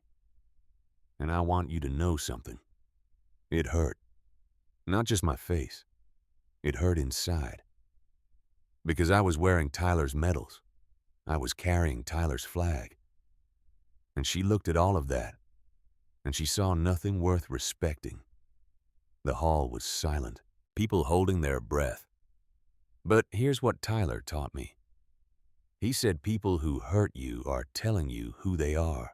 They are not telling you who you are. She told me who she is. And today, I'm telling you who Tyler was. He was kind. He was brave.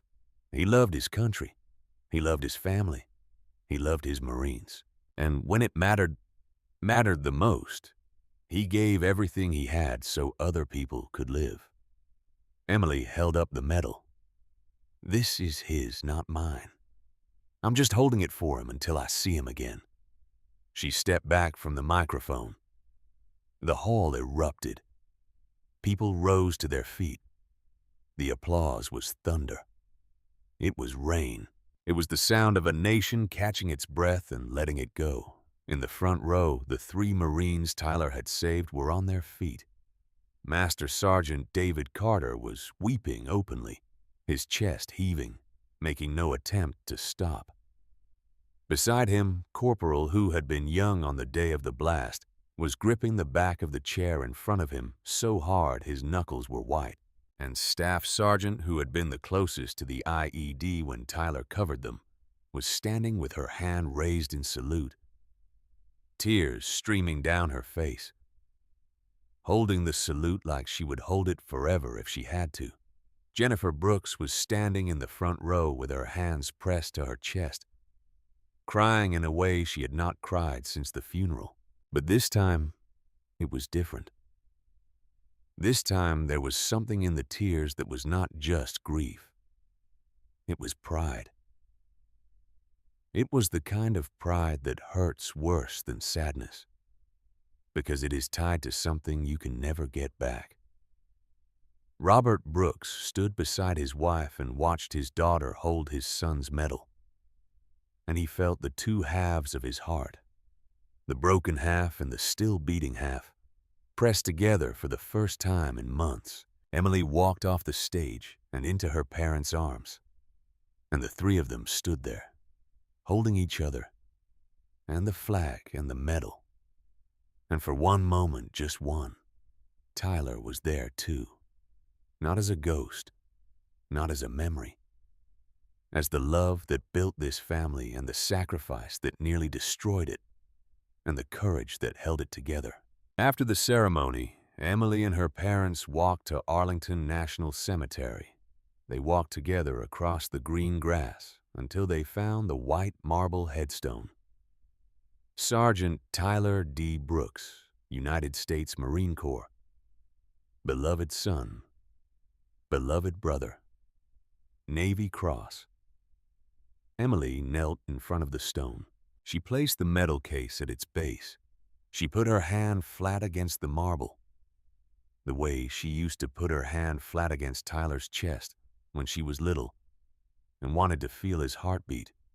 I did it, Tyler, she said. I got here. I stood up just like you told me. I planted my feet. I did not lean back. She was quiet for a moment. A lady hit me, but I did not become terrible back. I remembered what you said, and I think maybe that's the bravest thing I've ever done.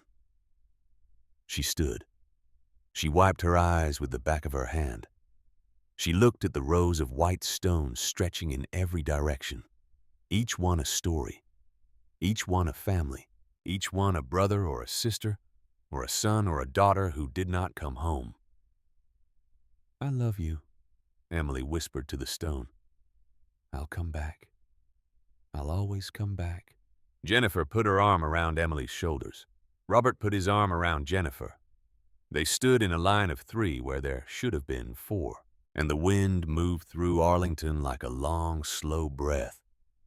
In the weeks that followed, the world moved. Atlantic National Airlines fired employees connected to the mishandling of complaints against Susan Parker. Richard Thompson announced a complete overhaul of passenger treatment protocols, including mandatory training on military family recognition and cultural sensitivity. The FAA issued new guidelines requiring all domestic airlines to establish dedicated procedures for Gold Star family travel. The Department of Defense expanded the Gray Flag Protocol. Congress introduced the Tyler-Brooks Act, a bill mandating federal protections for military family members traveling under official orders. It passed the Senate unanimously. Susan Parker was charged with assault on a minor. She pleaded guilty. She was sentenced to probation, mandatory community service at a veterans center, and a permanent ban from the aviation industry. At her sentencing, she read a statement. Her hands shook. Her voice cracked. She said she was sorry. She said she had no excuse. She said she had seen a child and made a judgment based on nothing but her own prejudice, and it had cost her everything. Emily did not attend the sentencing. She was in school that day. She had a math test. Jack Thompson received a letter from Emily weeks after the ceremony. It was handwritten on lined notebook paper in careful, looping cursive. It said, "Dear Mr. Thompson, thank you for the coin. I keep it on my nightstand. Tyler would have liked you. He liked people who stand up. Your friend, Emily."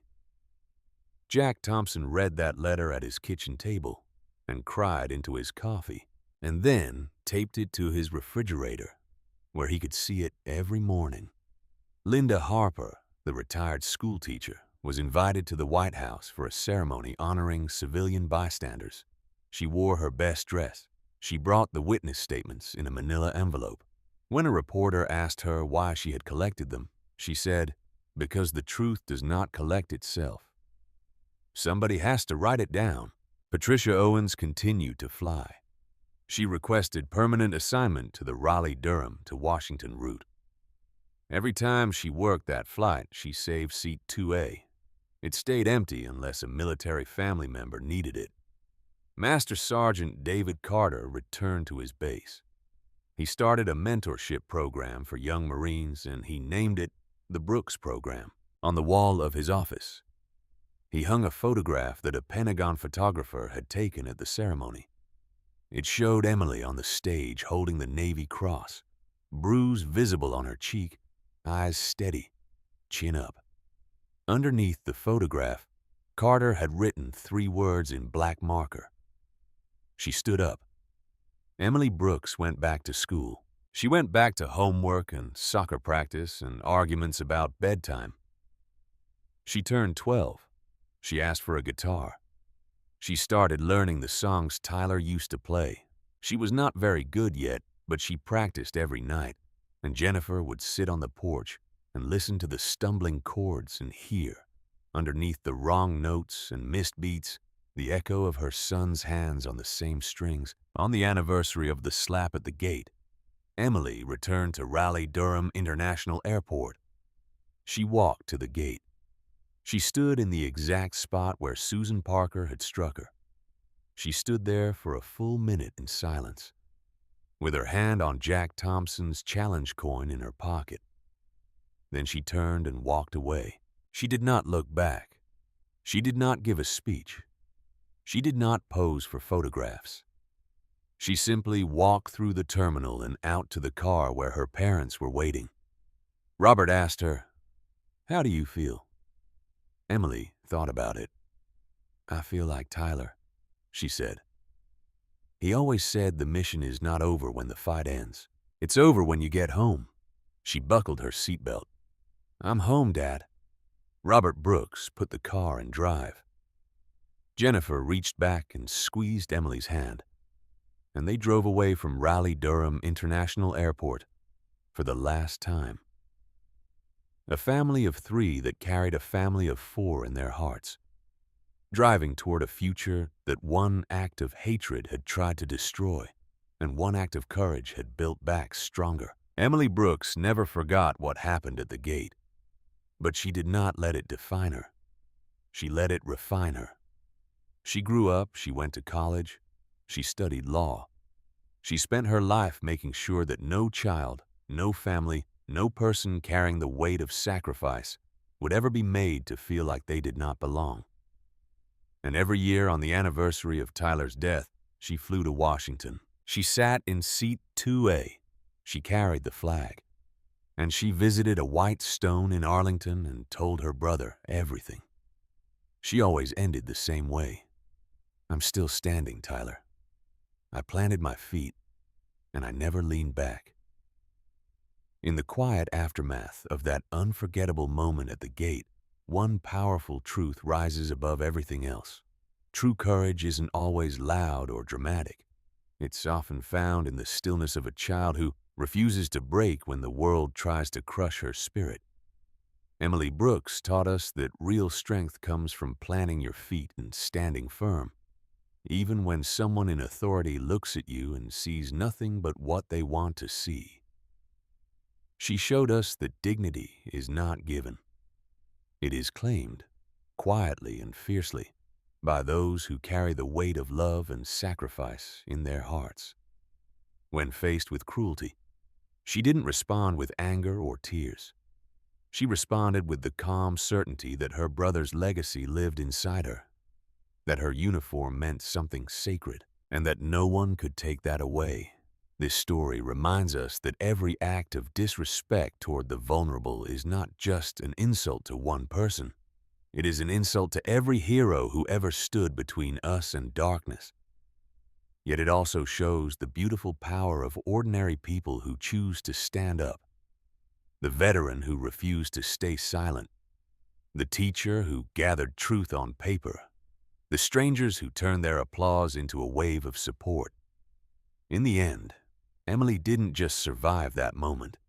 She transformed it into something greater, proving that even the smallest voice, rooted in love and memory, can shake entire systems and awaken a nation's conscience.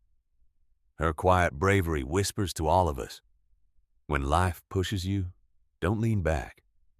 Plant your feet and stand. Because the world needs more people who remember who they are and what they carry. If this story moved you, touched something deep inside, or reminded you of your own moments of standing tall, please share your thoughts in the comments below. Tell me, what does courage look like in your life? What would you have done in that little girl's shoes? Drop your city or country too. I love seeing how far these powerful messages travel. And if you believe in stories that lift the human spirit and teach us how to be better, hit that subscribe button and turn on notifications so you never miss what comes next. Your support keeps these important tales alive. Thank you for being here. Let's keep standing together.